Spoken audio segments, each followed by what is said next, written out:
All right, Byron, thank you. 8:32, and tomorrow a grand jury is set to begin hearing the case against a group of migrants who attacked NYPD officers. Investigators continue to look for the main suspects involved in the Times Square attack. Local political leaders appeared on Picks and Politics on Sunday. They had a lot to say about this very issue, including Nicole Maliotakis. Listen. Cannot create an atmosphere where you're going to bring violence in our city. But the overwhelming number of migrants and asylum seekers are waiting to have work authorization or their determination, and we need to be clear on that. The problem is that these laws, I mean, they got to be changed. And with such a radical city council and state legislature, I think the mayor and the governor are going to have a hard time changing those laws. All right, Staten Island residents have been very vocal against the growing migrant crisis. Joining us this morning is Borough President Vito Fossella to weigh in on this topic. So good morning to you, Borough President. Thanks for being with us this morning. Thank you. Good morning, and thank you for having me. Appreciate it. So let's talk about Manhattan DA Alvin Bragg. He's being accused of mishandling this case because he didn't request bail for the suspects who were arrested. So he's defending that decision, though. He's saying there was a lack of evidence. So what do you think of that? You know, it's against this backdrop of the migrant, you say, crisis that started more than a year and a half ago when we on Staten Island said that it was unsustainable and would only get worse from a financial point of view. And last week, anybody who watched the video of migrants beating up two police officers, as you see right there, is just crossed the line. And when individuals like that can come here and stay for free and get to beat up a police officer or two, and there is no consequence. I mean, at what point do we say enough is enough? And this is crazy. One of the individuals, I'm told, that was involved in this was arrested 4 times before, and another was arrested twice. And we believe perhaps that that they've already fled the city. So this is insanity in real time, in plain view, and something has to give. I'm not going to point fingers at anybody who did or did not do anything, but from my eyes, what I see right now is insanity in plain view, and we need to get this city back. It belongs to the taxpayers. It belongs to law-abiding, innocent people. It doesn't belong to migrants who come to this country and beat up police officers without any accountability. So what is the accountability? What does that look like to you for the migrants who are being alleged in this attack here? Should they be deported? Absolutely. Without hesitation. It should send a signal that we will not accept this. There are those who feel that, look, there's been a lot of different debates about the migrant crisis since the beginning. This is not about whether you support immigration or not. That's not the question. It's, do you come here and New York City says you have a right to shelter, we put you up for nothing, and right now it costs about $150,000 a year per migrant, which is insane on the surface. But more importantly than that, to me, is public safety.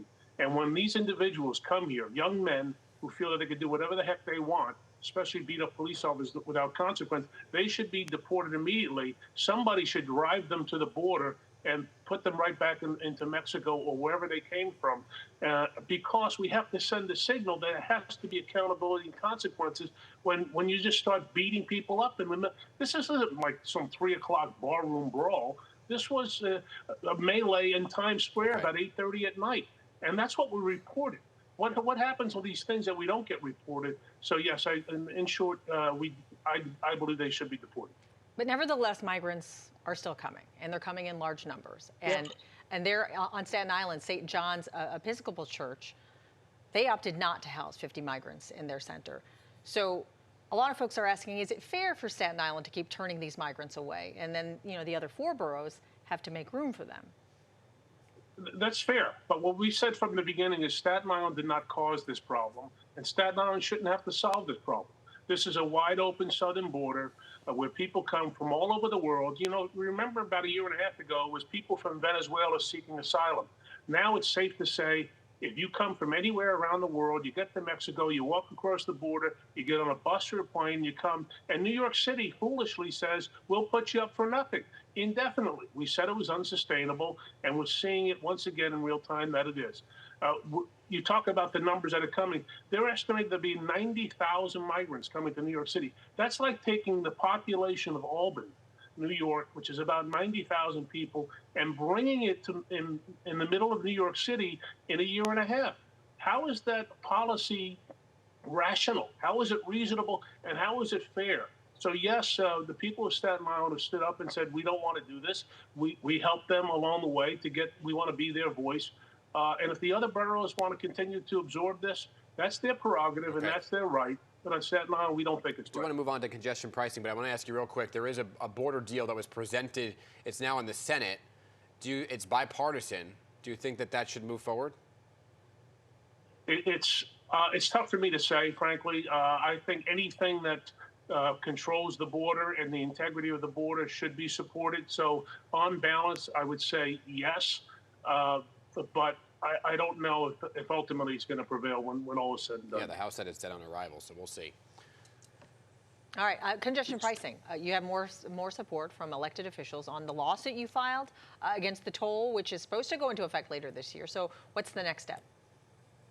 The next step, frankly, we filed an amended complaint a little more than a week ago with the UFT and, as you mentioned, the bipartisan group of not only elected officials but also private citizens who will be harmed, we believe, by this. Staten Island already pays 2 tolls to get into Manhattan.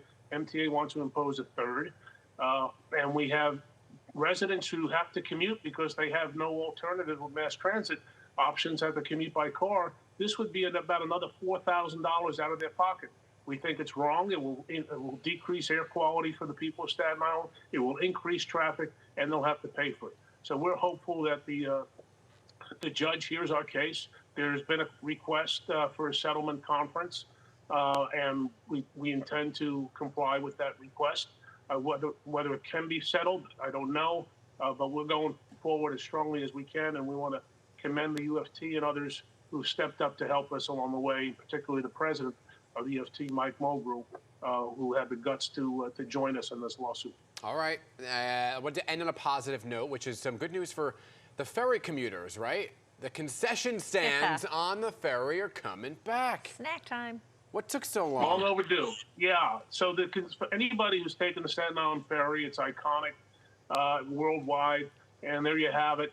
People who in the morning are rushing to get to work, they want a cup of coffee or a bagel or a donut, whatever the case may be, or buttered roll.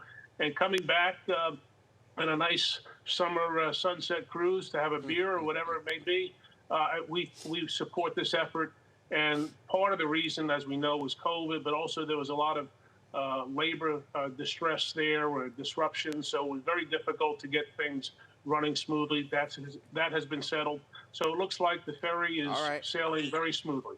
All right, sounds good. Staten Island Borough President Vito Fasella, thanks again for being with us this morning. Always appreciate your time.